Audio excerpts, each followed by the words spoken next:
You know, it's my dream. I want to be a Spirit Airlines pilot. And I'm saying that You because probably I want to could right now. That's what I'm saying, Zach, because I want to learn how to fly a plane. And I think that's the fastest way to a new career for me is straight to Spirit Airlines. Because I hear they're hiring. And I'm ready. I'm ready to go. The application is one question. Have you ever played a video arcade flight simulator? Yes. When can you start? Tomorrow. All right. Even if you say no, Nice to meet you. they say, when can you start? Yeah, if you say no, you get a call back.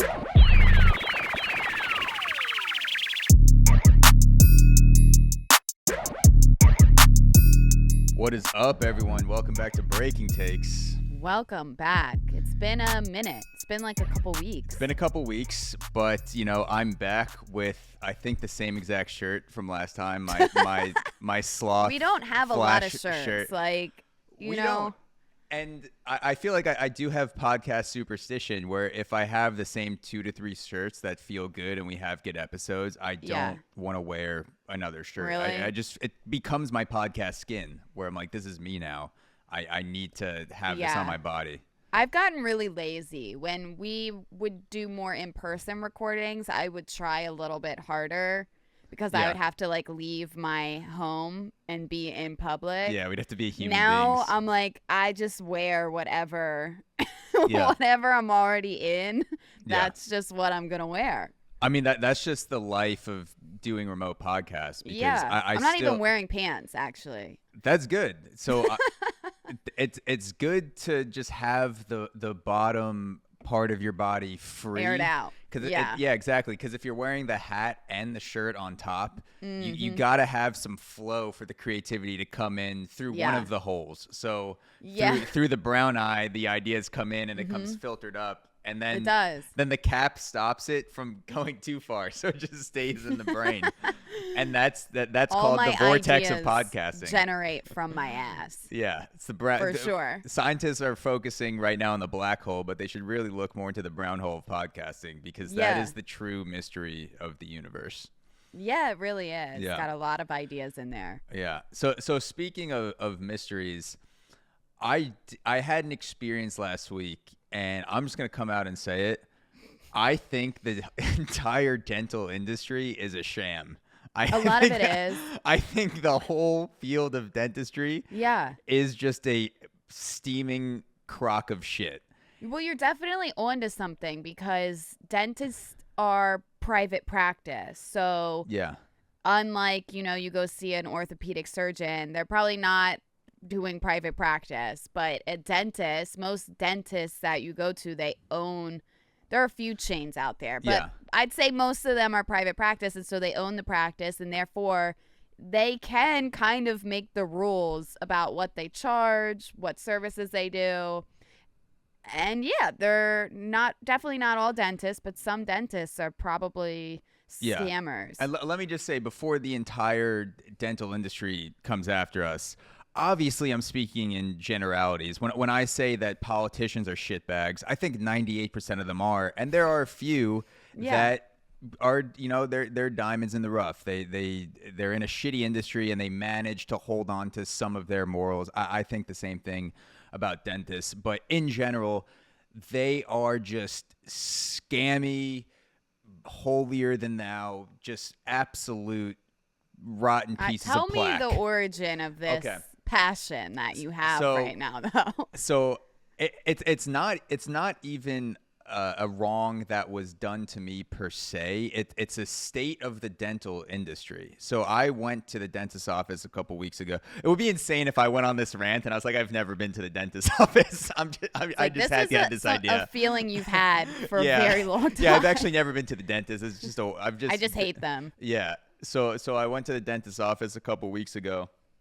And I get a cleaning, which if you've been to a dentist's office, you know that. I hope most of our listeners have been to a dentist's office. I do hope that. You may rethink it after this episode, but you should at least go once just to see what's going on. But I get into the office, and if you've been to a dentist's office for a routine cleaning, you know that the the doctor, because there's usually a main doctor attached to the office and everyone else is just an assistant. The doctor comes in and sees you for about 4 to 6 minutes, and then at the end. And this mine was in the middle, but it's different for everyone. Yeah. But the 90% of the work is done by the dental assistant and hygienist. Yeah. I got X-rays. Yes, which I are obviously hate the X-rays. Very worst part of the the semi-annual trip are the X-rays. Yeah, very, very expensive. They don't take that long, but I understand they're uncomfortable though. Yeah, because they put those bite wings in your mouth a lot of the time. I mean, sometimes they'll do more modern ones, but.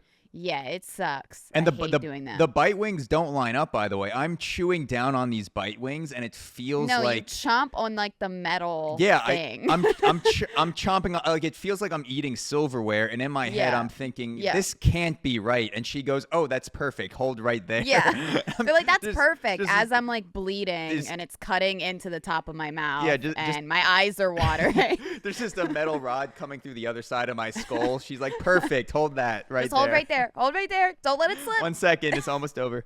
So I do that, and the X-rays are expensive. I get that, but I had a cleaning that might have lasted 15 minutes, probably somewhere between 11 and 13 minutes, and I got the printout, the bill at the end. I went to the office to settle, and I had a copay. My copay is $60. I'm lucky I have decent dental insurance.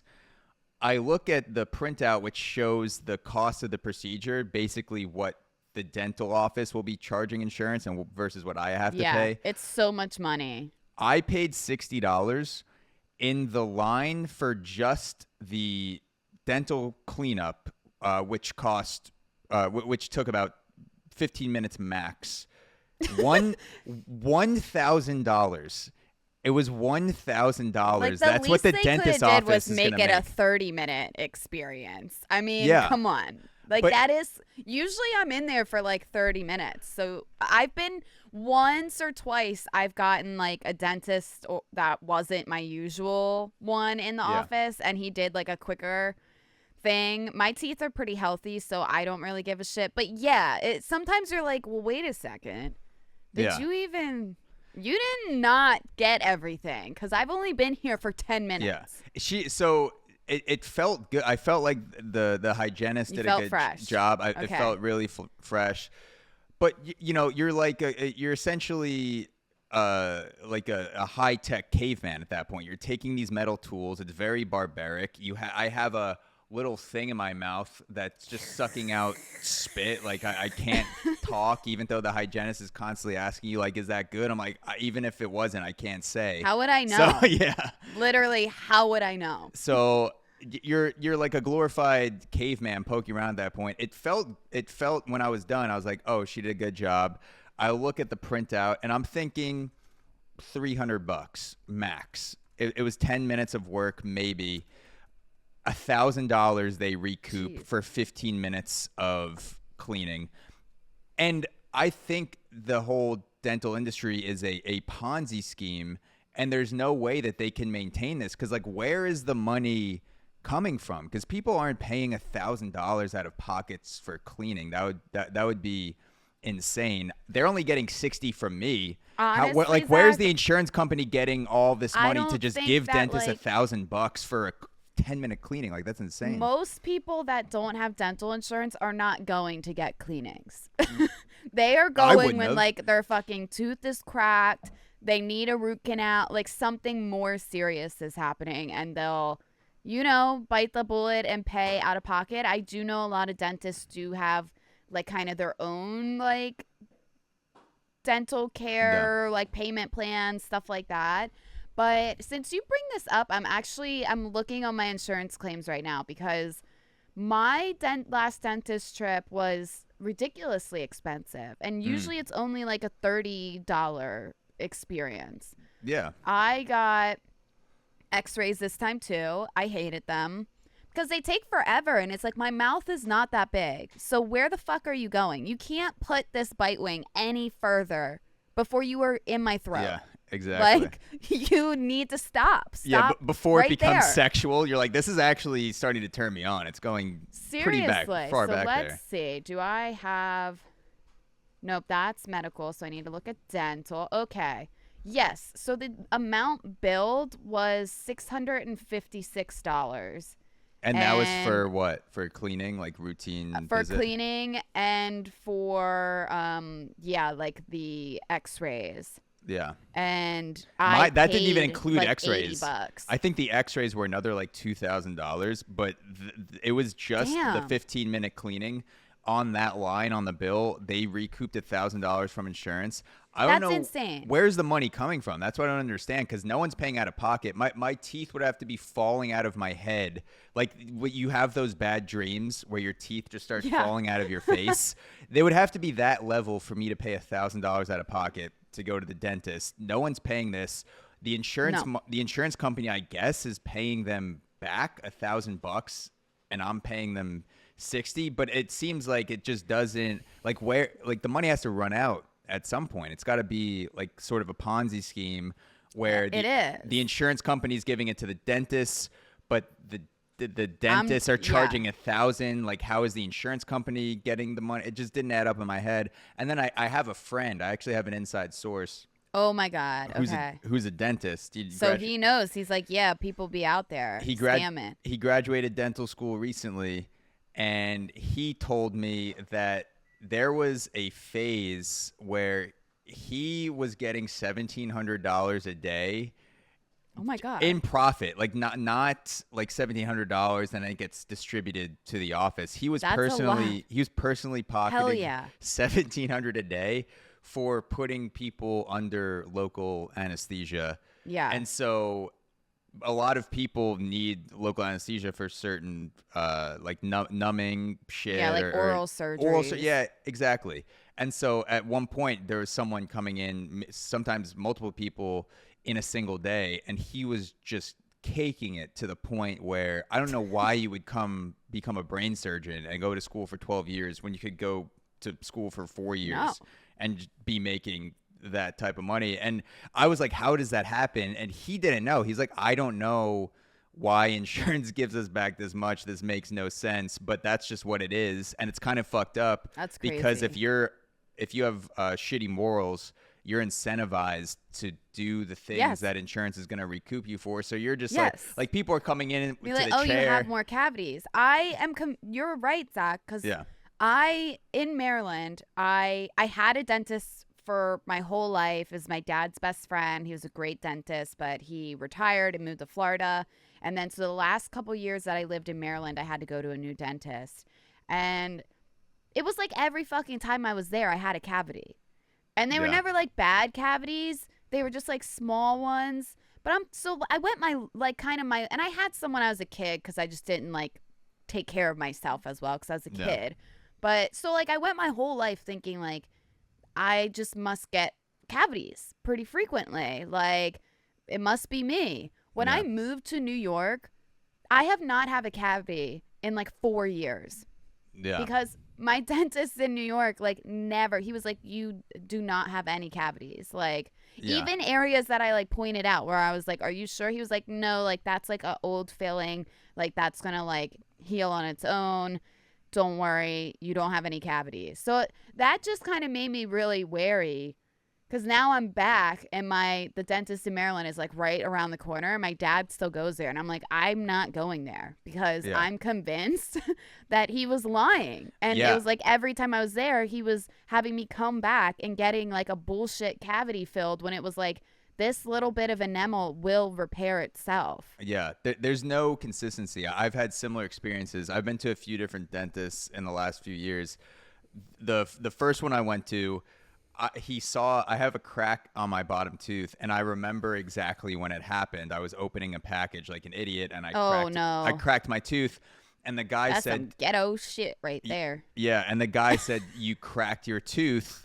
I'm pretty good. I open, cans. You're like, yeah. Wine bottles. I opened my beer bottle with that tooth the other day. I'm ghetto as shit. I'm white ghetto trash. White trash. Yeah. Got that gene. And I'm in the dentist's office, and he says, "You cracked your tooth because you when you had braces, they didn't repair properly. You probably didn't wear your retainer." And they're shifting, and that's why you cracked your tooth. And I said, no, I actually remember when it happened because I heard it fall onto the counter. I heard the little piece, and I was like, oh shit, I cracked my tooth. And he's like, no, that must have been different. I was like, I know. No. Like, I'm like, first you're gaslighting me.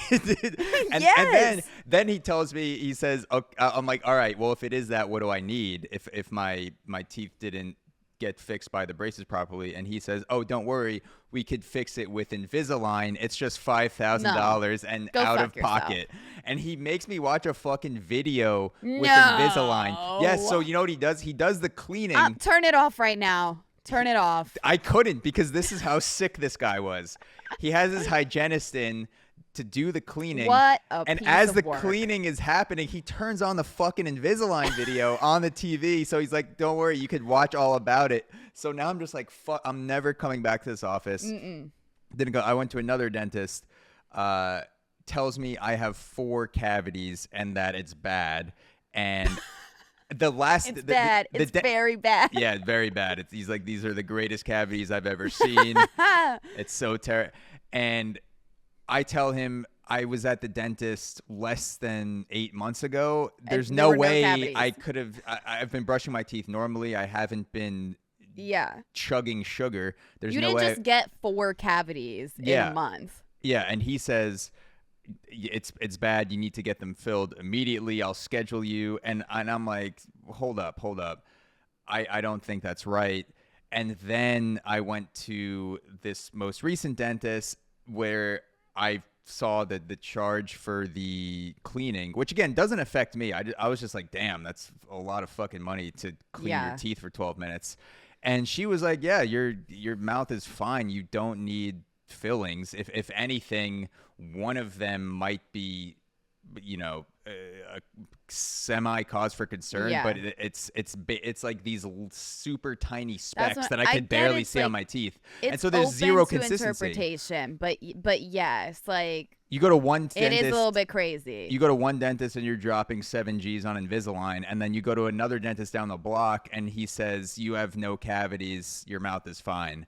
So it's first of all, don't even go ever, listeners. Do not go to a dentist for Invisalign, because you need to go to an orthodontist, because dentists can get licensed to do Invisalign, but they did not go through the specific schooling that orthodontists went to, which is about moving teeth around. So I got Invisalign. I specifically sought out a very well-reviewed orthodontist, and he did a fantastic job.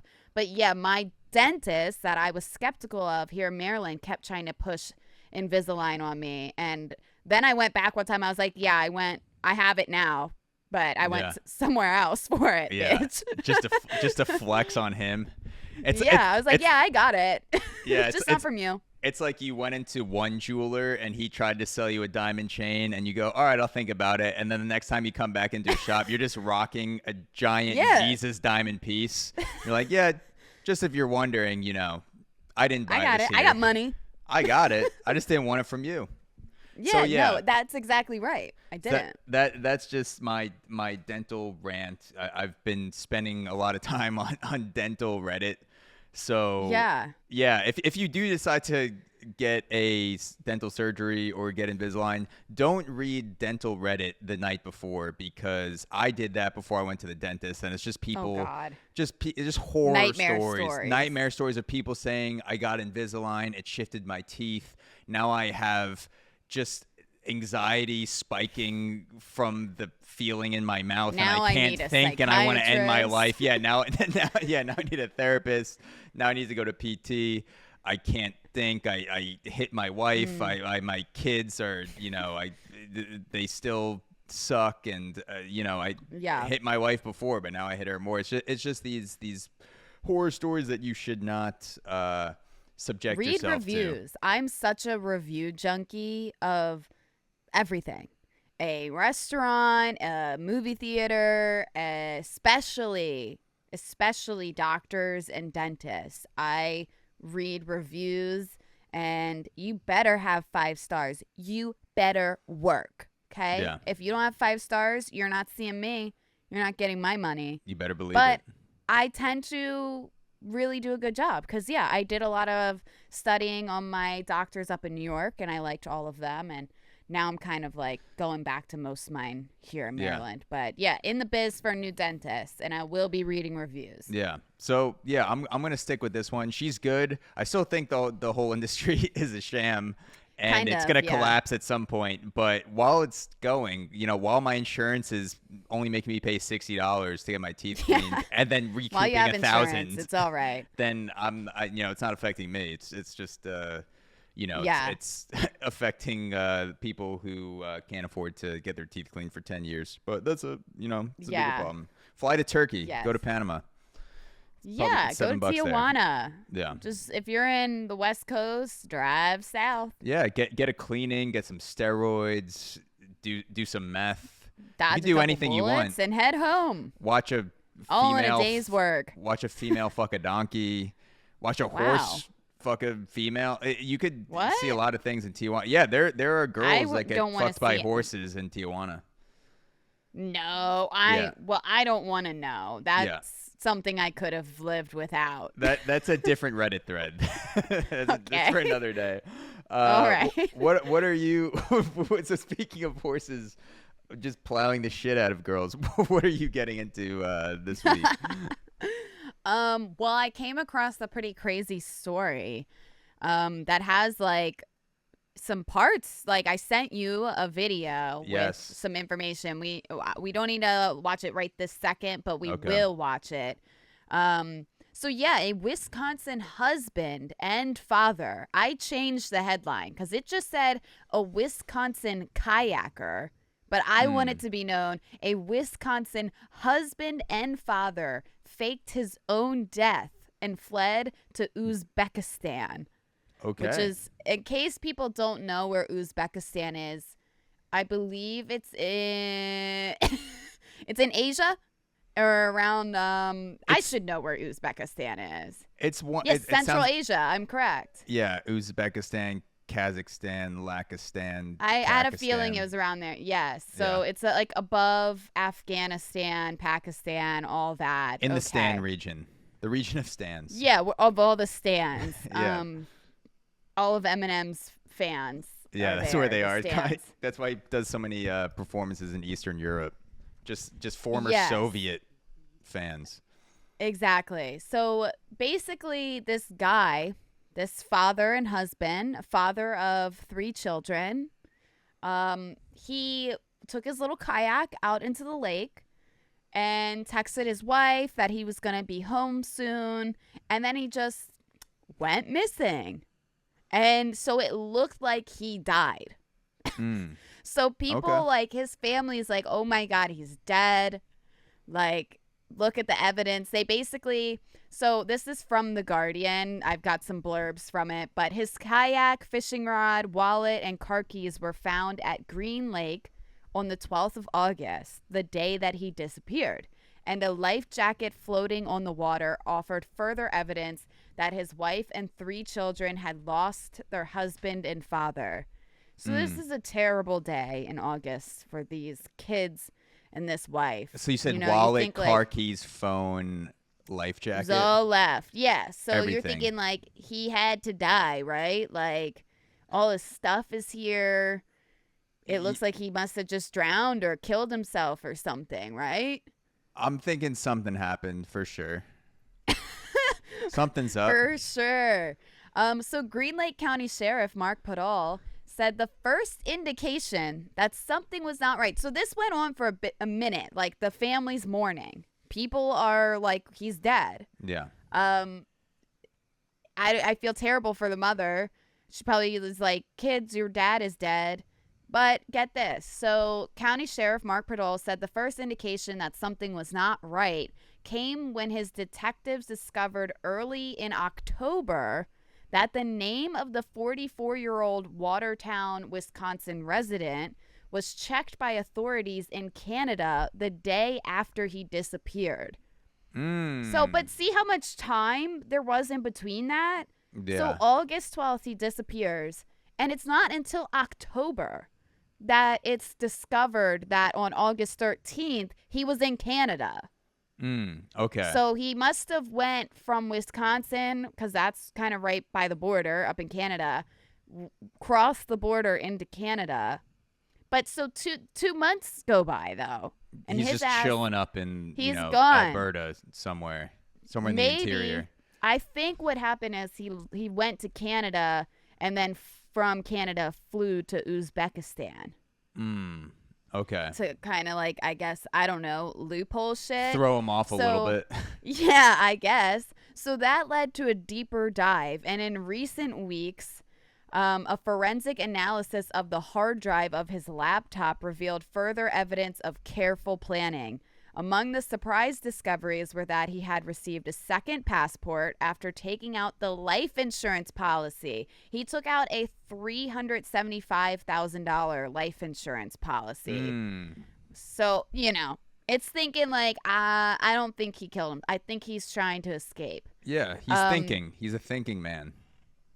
Yeah, exactly. So he attempted to transfer these funds to an overseas bank account and cleared his internet browser the day before his fishing trip, because you always got to clear your history on Google. Go to that incognito tab. I'm sure it's not the first time he's done that.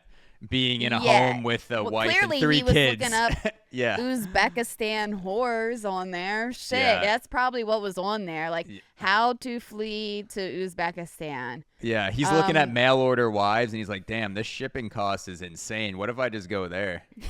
Exactly. So it does say here, additionally, investigators found that he had created a new email address and had been talking to women or a woman in Uzbekistan. So now all the pieces are coming together. So for 2 months, this family thinks he's dead. Yeah. How like they're mourning him. Yeah, I have some questions. How do you recoup your own life insurance? Because if you're let's say this guy calls in to life insurance and says, "Hey, I'm the brother of the guy who died. Can I have the $375K?"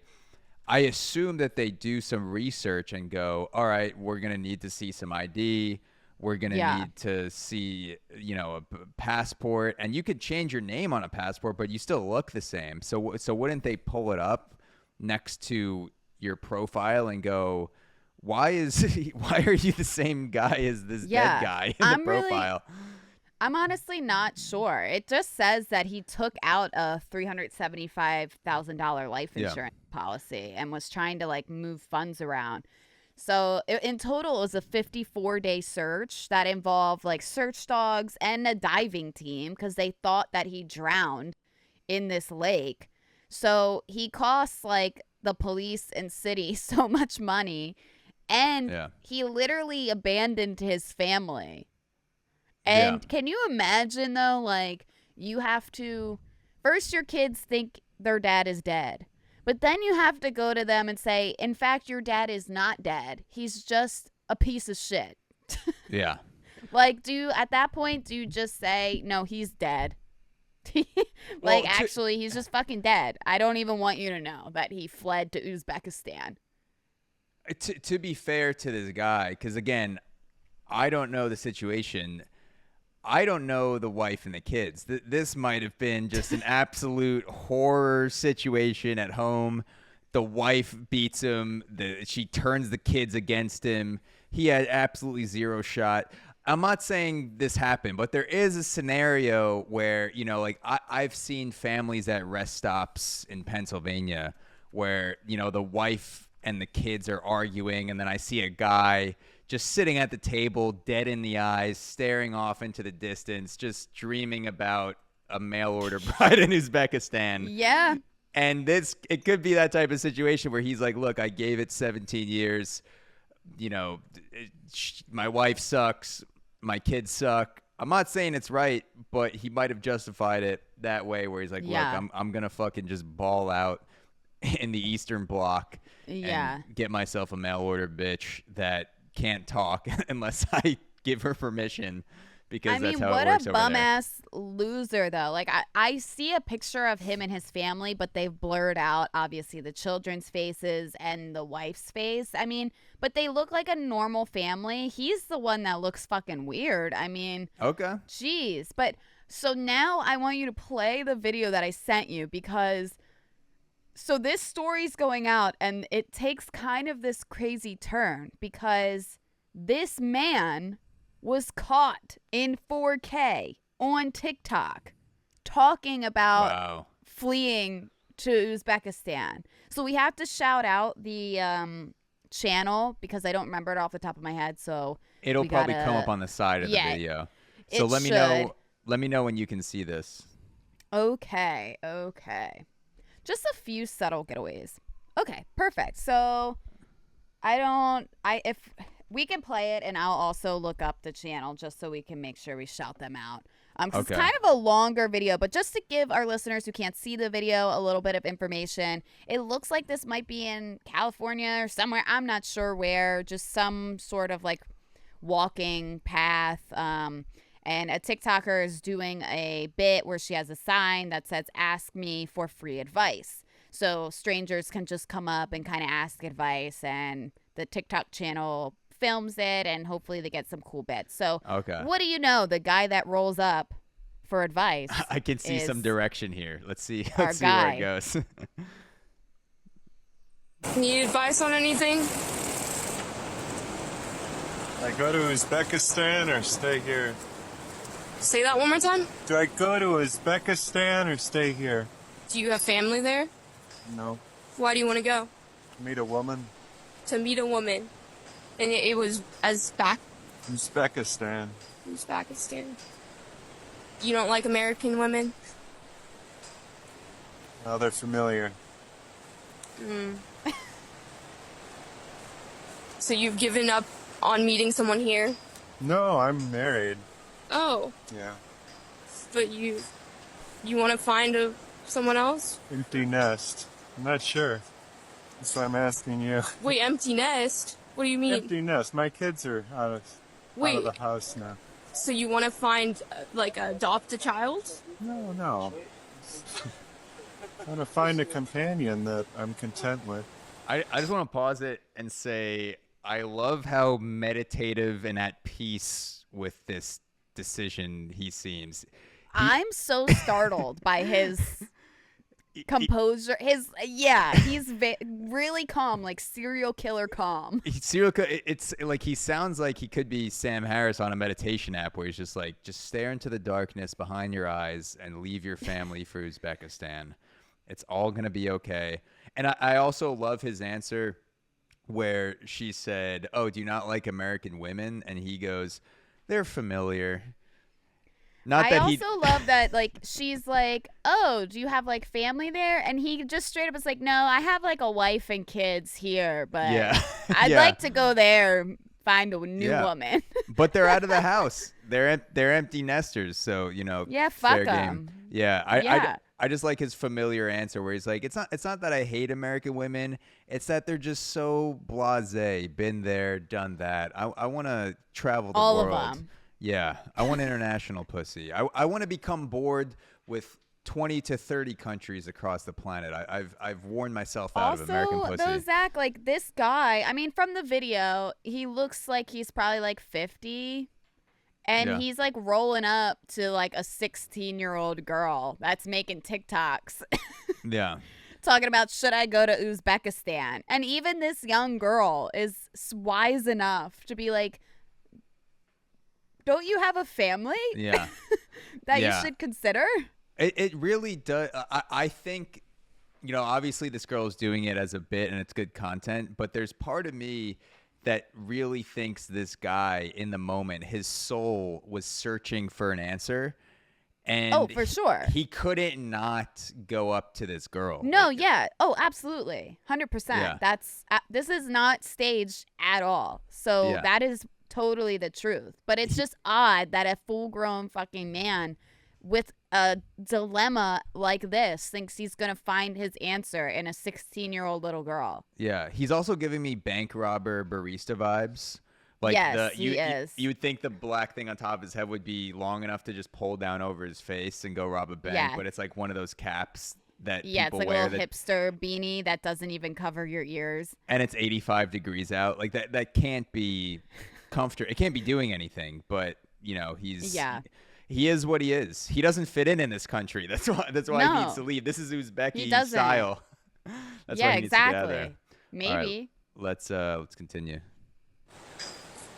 I think that requires you to divorce someone first. Well, maybe. you know, in that moment, he's like, well, I could just fake my own death. Yeah, that's what I was saying. She's like, you should probably like handle your issues here. He's like, well, I could do that. Yeah. Or that's I could pretend to drown and flee to Uzbekistan. She captured that moment where the universe imparted that idea into him. You saw it right in that moment fly into his brain where he goes, well, there is another way. Yeah. Or is she okay with that? That's a good question. Remains to be seen. Have you guys had a conversation about that? I doubt it.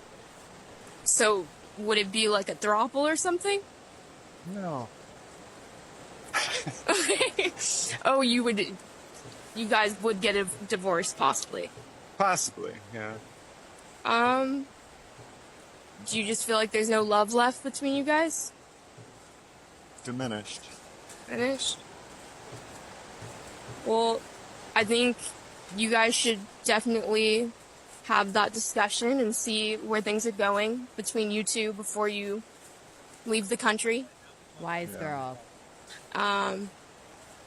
But yeah, I think you guys should sort out where your marriage is right now. I think that's the first thing to do. He is not getting the answers he wants to hear. No. The look of disappointment. And I think you'll feel less lost. Yeah, those words were not going into his brain. He looked already away. made up. He was imagining the life in Uzbekistan. That's exactly right. That's what's so crazy about this video is like, because this just came out like a week or so ago. Yeah. And the channel is The Authentic Alpha. At least that's where I got this video from. So if that's not it, then I'm sorry. But thank you to whoever captured this video. Yeah. But yeah, it's crazy because you could just see on his face that it's like he was just looking for this confirmation. I don't know what he like. Why did he think this person was going to be like, yeah, absolutely. You should just disappear, leave your wife and kids. Just do it. On their own. Just go for it. And you should just live your life because, you know, you clearly have no responsibilities. Yeah, we're gonna see this TikTok again in the Netflix documentary. Oh, we definitely are. They're gonna replay this. I hope they use a clip from this. Are just such colorful commentary on this clip. Oh, they're definitely going to. But this will be in the documentary for sure. Oh, absolutely, absolutely. So he's still gone. I don't think he's coming back. Yeah. So the police are asking for him to return. Oh, and the loophole here is, Zach, is that I'm pretty sure in Uzbekistan, what's the word? There's no place like home. That's what he says right now. Yeah. Yeah. No, they can't extradite you. No extradition. Yeah. They can't, like, they don't work with America. They don't cooperate. Like that. Yeah. No. So they don't give a fuck about that man's wife and kids. Yeah. They're not sending him back. Yeah, and I respect that. They're like, look, if you can make it over the line, it's not America can't come for you. He chose that place on purpose, though. Like, I can tell from his smug little face in that video. Like, he did the research to go to a place specifically that, like, would not cooperate with American authorities at all. Yeah, I want to see how this video ends up now. If there's any more clues. Lost. And, like, things are up in the air. Yeah. 6 months later.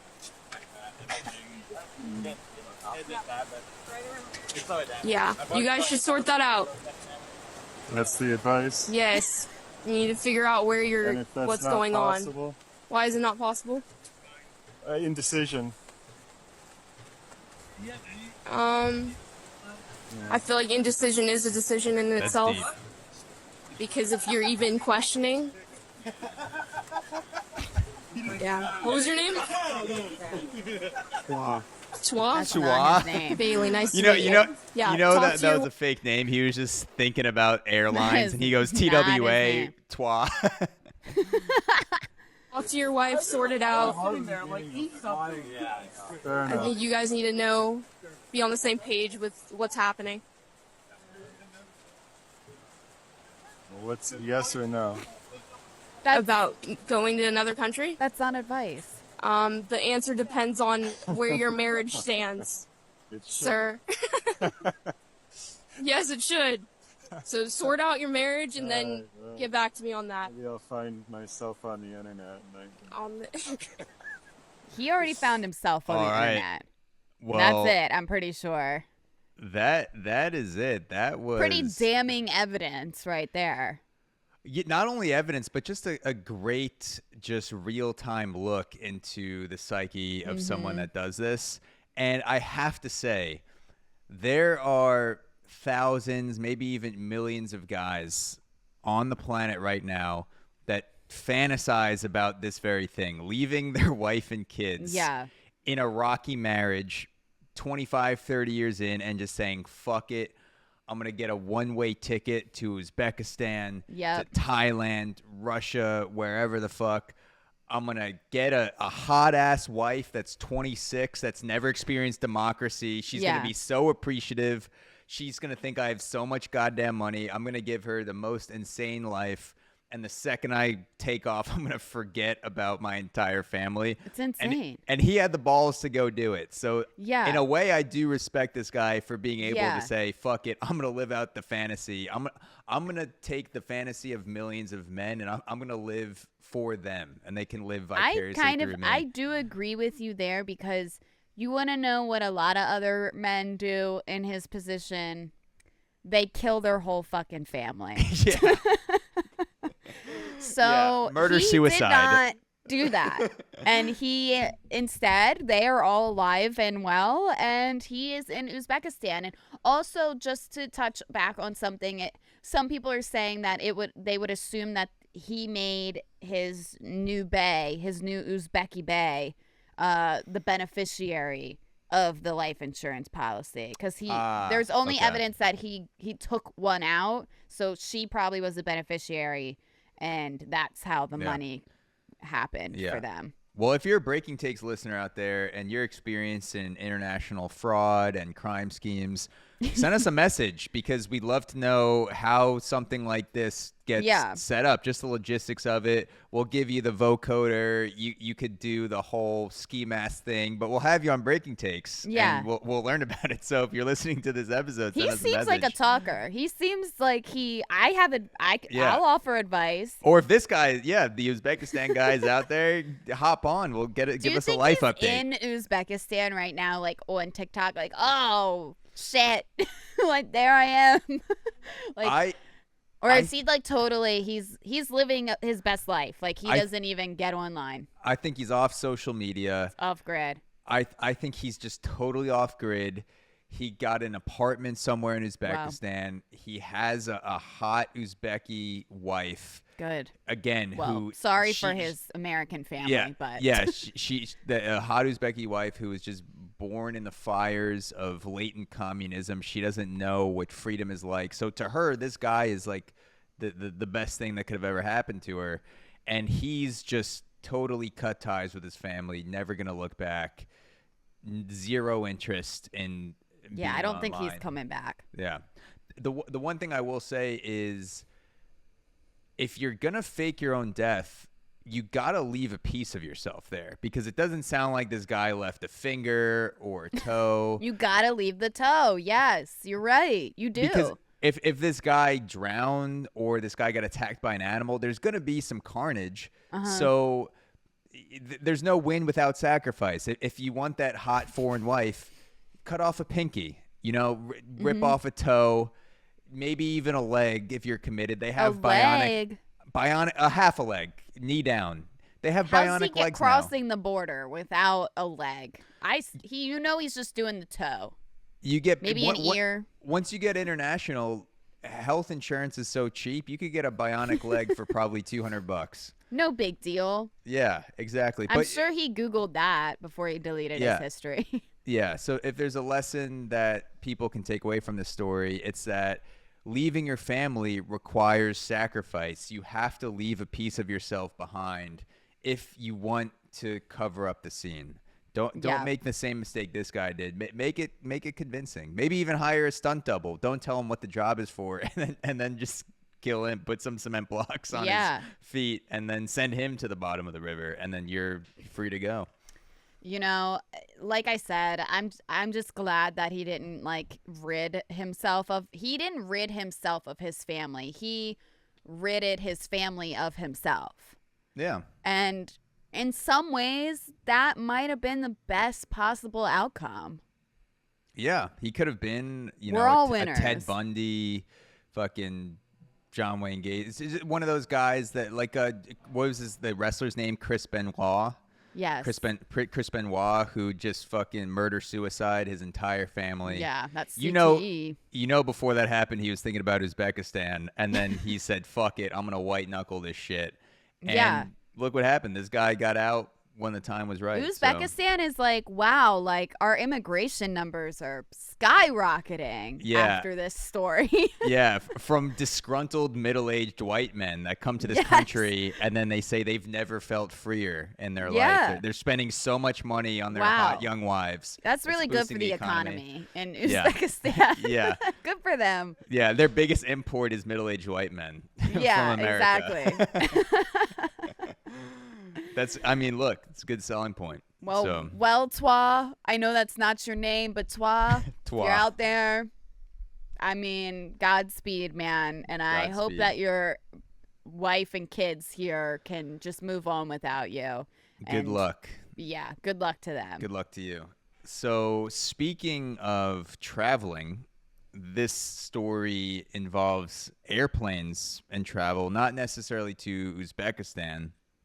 But recently, airlines suspend Haiti flights after a plane was hit by gunfire. So people. Oh yeah, okay. People were popping off into the air. Bing, bing, bing, bing, bing, bing, bing. Bing, bing, brr, brr, brr, brr, brr. That's recorded audio. So this happened in Haiti, you said? This was in Haiti, yeah. Okay, that is a pretty common place, actually, for gang violence. It's one of the worst places. Flying over Haiti, people popping off at the plane. Here is what happened from BBC. They write, several airlines have suspended flights to Haiti after a passenger plane from the U.S. was hit by gunfire as it tried to land in Port-au-Prince.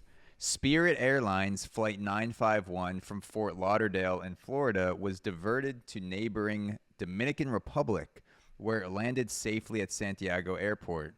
A flight attendant suffered minor injuries, but no passengers were hurt in the attack. The second in 3 weeks on aircraft flying over Haiti's capital. Now, it was a Spirit Airlines flight, so the shots could have come from inside the plane. Yeah. I'm just saying. Look at that.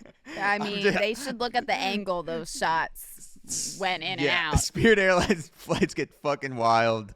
They probably skimp on security. If I was going to sneak a weapon onto a plane, it would be Spirit Airlines for sure. So you can't rule out internal gunfire from the source of the bullet holes in the outside of the plane.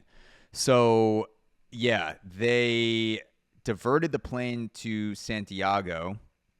They did do an examination of the plane. And they found 3 bullet holes in the exterior of the plane. Not clear on the exact source of the gunfire, whether people were shooting directly at the plane or it was people, I guess, caught in popping off. crossfire.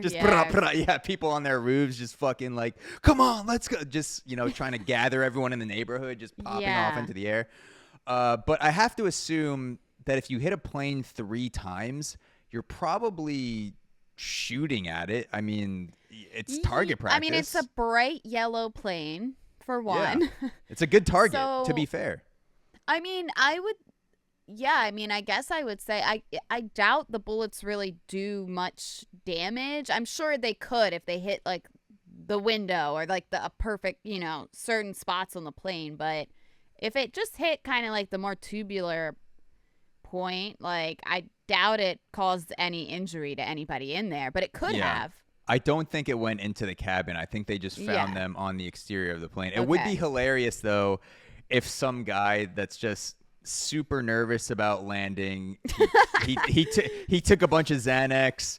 He just ordered a triple whiskey on the rocks, and he's holding it in his hand, and he's like, oh, thank God, I'm gonna chug this right before we land. And then a bullet just fucking zing right through the whiskey glass, explodes in his hands. And he's like, oh my God, what the fuck? We're under fire.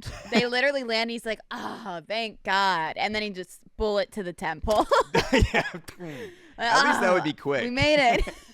But hey, it wasn't the plane. The plane was safe. I mean, the area. Exactly. Also, it's bad when they're like, we got to get to safety. Let's divert to the Dominican Republic, which is one of the most unsafe countries in the world. Hey, I was just in the Dominican in the spring, but actually, no, you're I mean, it's right. It's an island. It's not. It's the same in Jamaica. Yeah. Haiti is worse because the Dominicans fucking hate Haitians, which is ridiculous because they share an island. But whatever. But yeah, it can be a little crazy on both ends of the island. But you are safer in the DR than Haiti. Yeah, and by a margin. Exactly. That's how you know it's bad when they're like, we got to divert to Santiago, Dominican Republic, rather than land in Haiti. Shit, like, get me out of here. I'm ready to book a resort stay at this point if we're gonna park it in Santiago. How long before Spirit Airlines offers the people on the flight $20 coupons for the next flight to apologize for their plane getting shot at during landing? That's probably what they did offer. It's like, here's 5% off. Half off your checked luggage for your next flight. We apologize for the gunshots to the exterior. When you go on a Spirit flight, like, you get what you get. You don't complain, okay? It's like a megabus ticket, okay? It's cheap, but if it breaks down on the way, that's on you. You should have paid for the Amtrak train. And it's the same with Spirit. Maybe you should have chose America Airlines or whatever other airline that is a little bit better. Yeah, I'm with you. The people on this flight should be grateful because Spirit is actually a Boeing company. Spirit Airlines planes are Boeing. And for a Boeing flight, a couple bullet holes isn't that bad. No, that's just an average day. That's an average day on a Boeing flight. Not only did it land in Haiti, it also took off and landed in the DR. I mean, you got 2 landings out of one trip. That is kind of remarkable. If you're alive, you're fine, which is Boeing's motto, I believe. And I've seen Boeing flights where the doors fly off. So a couple small holes in the the cargo fucking whatever you call it, the fuselage. That's a B+ from Boeing. I would say so. Yeah. The pilots might have got a raise for that flight, honestly, because they did land. It's my dream. I want to be a Spirit Airlines pilot. And I'm saying that you probably could right now. That's what I'm saying, Zach, because I want to learn how to fly a plane. And I think that's the fastest way to a new career for me is straight to Spirit Airlines because I hear they're hiring and I'm ready. I'm ready to go. The application is one question. Have you ever played a video arcade flight simulator? Yes. When can you start? Tomorrow. All right. Even if you say no, they say, when can you start? Yeah. If you say no, you get a call back. Yeah. So you say you haven't played a flight simulator, but have you seen the movie Flight with Denzel Washington? Have you seen a plane? Have you been on a plane? Yes. Okay. I think you can do it. All right. Can you land a plane like Denzel on whiskey and Coke? Okay? Absolutely. You have the job. Yeah. Yeah, I think so. That'll be your interview. They'll chop up a few lines. They'll hand you a bottle of Jack Daniels, and they'll say, "Ball's in your court. If you land it, you got the job." I know. It's going to be amazing. That's my new career. Like, as we know, listeners, I am trying to get a new job, and I think I'm getting closer. The more we talk about it, the more I feel it calling me is to do that. I have confidence. I have confidence in you to become a Spirit Airlines pilot by the end of the week. Thank you. So some more about the incident, which is also research for you because you want to present in the job interview. You could tell them a little bit about the incident. Exactly. Yeah. Yeah, they're like, how well can you dodge gunfire as a pilot? And you're like, what? Why would that? They're just like, trust us. Very well. Yeah. So it says the incident comes as a new prime minister took office in the crisis-hit country of Haiti, which has been plagued by armed gangs and escalating violence. Alex Didier Filzam said his priority was, quote, restoring security, according to AFP News. Notwithstanding the country's difficult circumstances, he promised to put all of his energy, skills, and, quote, patriotism at the service of the national cause. I love the reporter coming up to the president and asking him, hey, how are you going to stop the massive civil unrest and the gang violence and the extreme murder gun violence? And the president just goes, patriotism. More just if you don't love Haiti enough, just love it a little bit more, and hopefully the gunshots will stop. That's my plan. Just love your country and pray to God you don't get shot on the landing. Wait, it says here that the flight attendant was injured. Really? This is from NBC News. Now, this could be another shooting.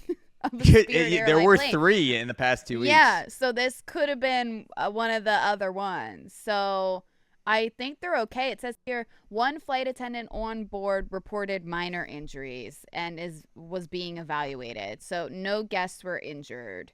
Okay. So okay, they could have stubbed their toe. Yeah. This could have happened the day after. Exactly. Could have just been another flight. It says the new president, Alex Didier, was installed by the country's ruling council after the previous leader, Gary Conille, was ousted less than 6 months into the job. And if you're ousted in Haiti, that means you were beat to death with a pipe in your driveway in front of your family. So it's pretty bad there. This guy is on the chopping block, the new president. So we'll see what happens. All I'm saying, like, if I was even threatened slightly in Haiti and I was a politician, I would be so corrupt. I would not hesitate to be like, all right, how much money do you need for your shell company or your gang? Here it is. They could threaten me with a shitty haircut, and I would say, yeah, here's everything. Tell me what you need. The country's yours. I'm not gonna fight you. I'm just gonna give you everything. Yeah, Haiti's fascinating to me, because I feel bad for them. Like, why are certain countries like? I just don't like. When I went to the Dominican, I'm not trying to like. I just didn't like the vibes of some of these Dominicans I was around. I love Jamaica because one love, and they mean that shit. Yeah. In the DR, like, I actually at one point, me and some of the girls I was with, we went out with the locals, and we asked them, we were like, so why do you guys like beef with Haiti? And they were like, well, the island is just like only big enough for us. Like, they literally don't want to share the island, and they're racist. Even though most people in the DR aren't white. Yeah. They fucking think that they are like superior because Haitians are black. Yeah. And I'm just calling it like it is. I don't even want to hear any bullshit about this, but they are fucking racist to Haitians, and it's fucked up. I agree. Hassan Minaj opened his new special. Do you know Hassan Minaj, the comedian? Yes, yes. So he opened up his new special, and I don't remember the joke word for word, but the premise of it is that white people think they're the best at racism, but it's actually brown people, and they're better at it because we find reasons to hate people that look exactly like us. Mm-hmm. And it's like the difference between people in the Dominican Republic and Haiti. An outside race that comes in is going to be like, yeah, they're the same people. But the crossfire between the two countries, they're like, yeah, these people that are spitting images of us are just the devil. They don't deserve to live. And the other side thinks the same exact thing. So, yeah, I think there's a lot of racism in countries between people who don't look that different from each other. Like, you know, just because of situations or some sort of geopolitical rivalry. Definitely. Absolutely. Because, I mean, Haiti's a French country, right? I think so, yeah. Okay. And Dominican is Spanish, right? Yes. And did you know that Christopher Columbus first landed in the DR before America? Did they shoot at his boat when he was coming in? I'm not sure, but I knew the vibes were off, Zach, when I went to... So listen, here in America, a lot of us, including myself, I don't celebrate Christopher Columbus Day. Fuck that guy. Okay? He killed all the indigenous people for the most part, or was a big factor in that. When I went to the DR, they knew we were Americans. But they were like showcasing like, and look, Christopher Columbus, he found it here, us first. Like as if like we were supposed to have like kinship over it. And I was like, this is actually just turning me off. I don't like that. Yeah, they're like, look, this is where he covered the blankets in smallpox before he brought them to America. It was this like, they were blanket really proud, right here. And I was like, I'm not proud, but okay. Yeah. Sure. Yeah. No, I mean, it is funny sometimes you, as an American, you meet people in other countries that have pride in the worst parts of your country. And like, as an American, one of the things that gets blown up in the media the most is the gun violence, the school shootings. And then I was in Colombia and I met a guy where I said I was from America and he didn't speak English that well, but his communication of acknowledging I was American was, oh, shooting, blah, blah, like just shooting, and not like in a bad way, but he was like, yeah, with the guns, like, and blah, blah, yeah, woo, America. Oh, my God. He was so happy. And in that moment, I was like, you know, yeah, we have a lot of guns and you just gotta I'm not about to say shit. I I'm don't in another country. I'm like, yeah, Christopher Columbus. Yeah. Woo-hoo! No. I'm a number one fan. I have a picture of him hung up in my room actually. You just gotta go with it. What are you gonna do? What are you gonna do? Are you gonna give them a history lesson, or are you gonna cheers a glass of rum and go, let's go get fucked up? Exactly. And you know, do whatever, smoke some weed. While we're talking about the story, I did think of another potential job for you with Spirit Airlines. Okay. If you don't get accepted by Spirit Airlines for being a pilot for some reason when you apply for that job, you could apply to be a gunner on Spirit Airlines to shoot back at the people shooting from Haiti, like you're on one of those World War II planes in the cockpit, because they obviously need the self-defense I'm ready. now. Yeah. So I could picture you in those World War II fighter pilot goggles sitting on the cockpit on top of the Spirit Airlines flight, like you're in that glass pod and you just have like a fucking turret just, Let's fucking go. just shooting back at the Haitians, and they're just like, oh shit, they're going, Sam, and you just get like Sam the assassin nickname all throughout Haiti, because you've just taken out so many gunners that are shooting for Spirit Airlines. You become like a Haitian legend, Sam the Spirit assassin. They call me like the white ghost because like they never. I just am like a shining white person up in the air that they see. Because you're white and you turn all the Haitians into ghosts that shoot at the planes. This becomes like an urban legend, but it really happened. Yeah. So yeah, that's pretty much all from that Spirit story. It's still ongoing because apparently this is happening pretty often. You know, it happened 3 times in the past 2 weeks, and then they canceled flights. So yeah, if you're on Spirit and you're flying anywhere in the direction of the Dominican Republic or Haiti, you might want to wear a bulletproof vest on the flight, or volunteer to the pilot, say, hey, I know I'm not supposed to bring a gun on the plane, but just for this flight, I feel like it would be okay because we need someone to shoot back. And they might be like, yeah, dude, go for it.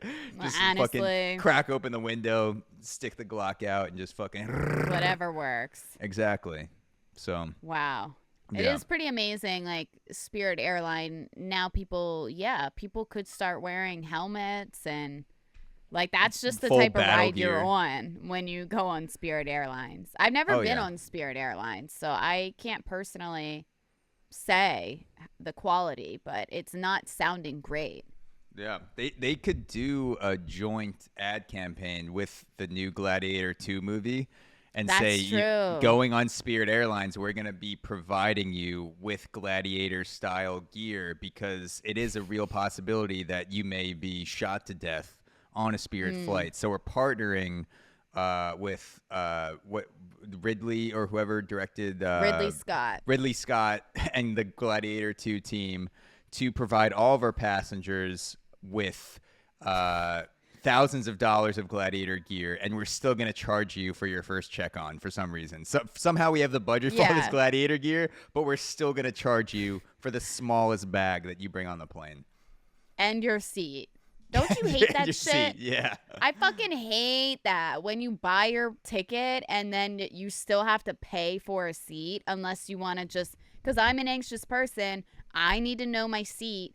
I don't want to wait until the last, like, when I check in, and walk onto the plane and they just give me a seat number. So these days you have to, like, pay just so you pick your seat. Absolutely. That's fucked up.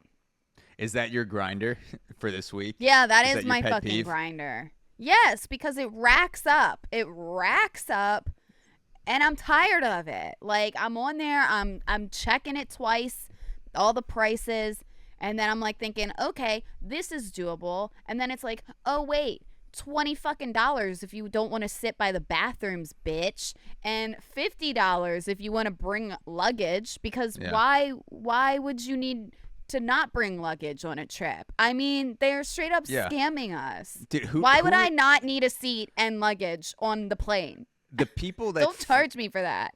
People that fly naked are psychopaths. Like, and I don't mean literally naked, but people that walk into an airport without anything and they just have a ticket and they hand no cool, check-in, no carry-on, no backpack. Just I'm getting no backpack. I'm not. Everybody has the backpack or like a little briefcase, a suitcase. Maybe the Uzbekistan guy. Did you see the Barron Trump video that's like super viral right now? No. I love my new suitcase. No, I need to see that though. Okay, yeah, look it up. Shout out to, what are they called? I mean, Trump's not the current president. President-elect. Yeah, but what are the kids called? I thought they were called something. First Trumpers or something. He's not the first. He's the last. But yeah. I could see the Uzbekistan guy. He had an accent like Melania, so that you kind of know that he was raised by Melania or at least another woman with an accent like that. So the video is like him as a little kid. He's like, I love my new suitcase. And it's like a Louis Vuitton suitcase, but he straight up does not have an American accent. I love that.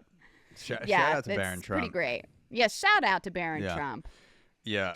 I just want to say I could see the Uzbekistan guy just showing up to the airport, still wet, just straight out of the lake he pretended to drown in, with no luggage, no backpack, no carry-on. Oh yeah, he's Just raw dogging for just sure. raw dog flight to Uzbekistan with Absolutely. nothing, and he just gets off with $200 cash in his pocket and his nothing but that tiny miniature barista beanie on his head, and just a new life insurance policy, and just hot Uzbeki wife just ready to go. To be honest, he made it look kind of easy. Like, yeah. I'm a little bit like, wait a second. I mean, I'm in the business for a new wife. I mean, what if I go to Uzbekistan? I mean, download Tinder. You know what? Set your location on Uzbekistan. UzbekistanDating.com. I'm about to find me a lady. I'm ready to get out of here. I'm ready to go. I'm going. I'm going to find him. There's some hot ass Eastern European chicks. If you get on Uzbeki Tinder, you will. I mean, Uzbeki Tinder, I'm sure is popping off right now.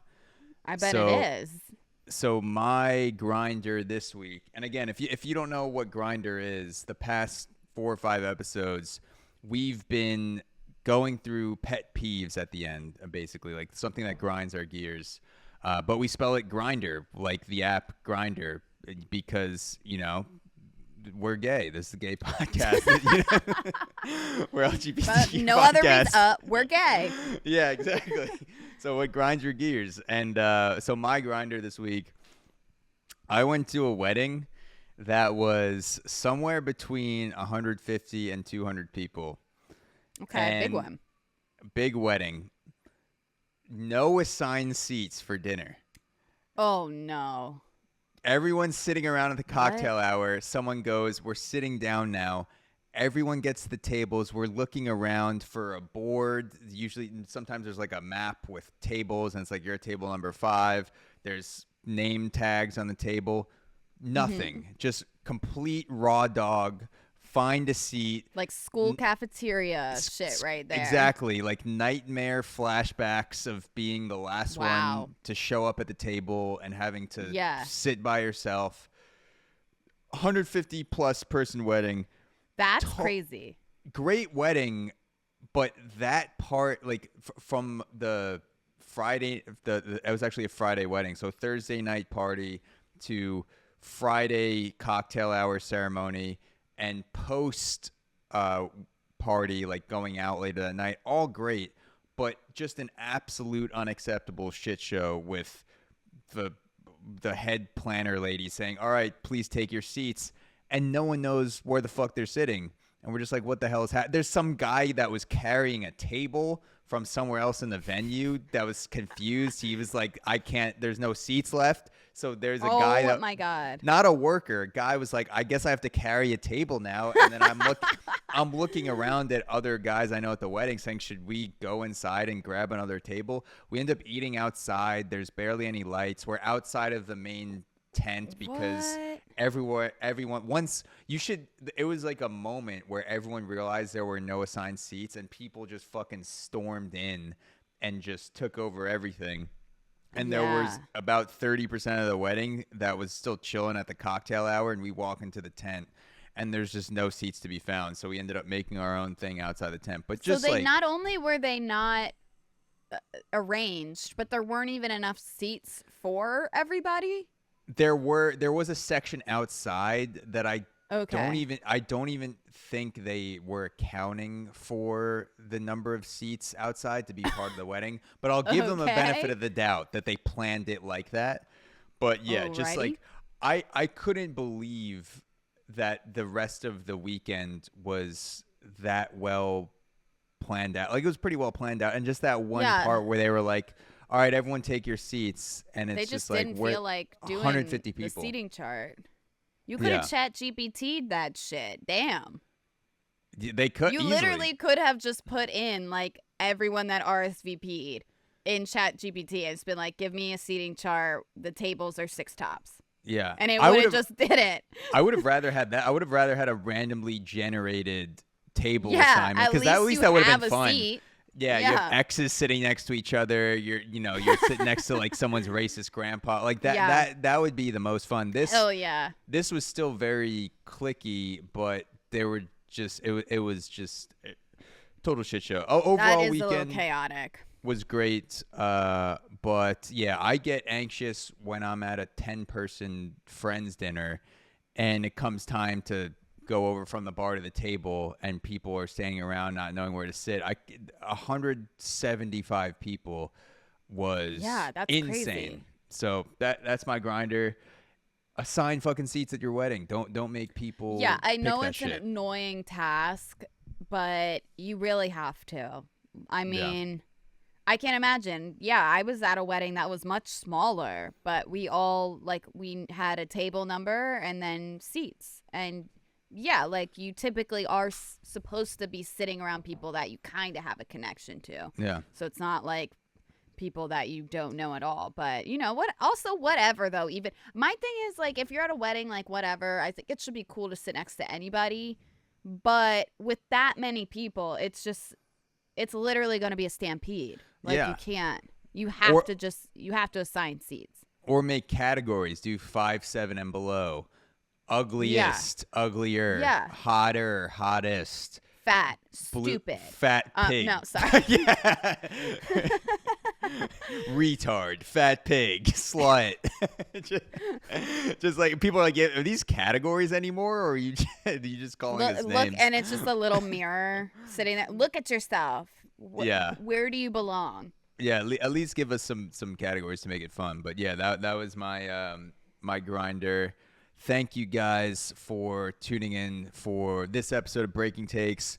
I know we had it's good to be back. We took last week off, but if you're sitting around, you're like, damn, there's no episode this Friday. I wish I had one. You can go to breakingtakes.supercast.com, which solves all of your bonus episode needs, because anytime we're off for the week, which around the holidays, we're going to be taking some weeks off soon, you can get 10 bonus episodes now up there, and there's more that get added every single month. So go to breakingtakes.supercast.com, rate us on YouTube and Spotify, comment, tell your mother, if you have a husband that's about to leave you to go to Uzbekistan, give him the podcast so he can share it with his new Uzbeki wife. If you have that's what I was going to say. If you have a Uzbeki hoe, tell her about it. Spread the wealth, spread the love, let everybody know about us. We don't judge. If you're cheating on your wife, business. You're a shitty husband, shitty wife,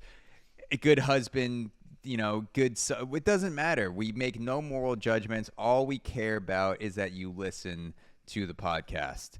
And statistically, some of you might be potential murderers, like this guy who ended up leaving his wife before he committed the murder.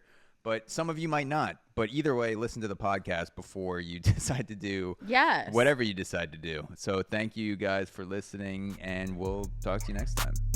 Can't wait. Can't Talk wait. to you guys next time. Peace. Bye.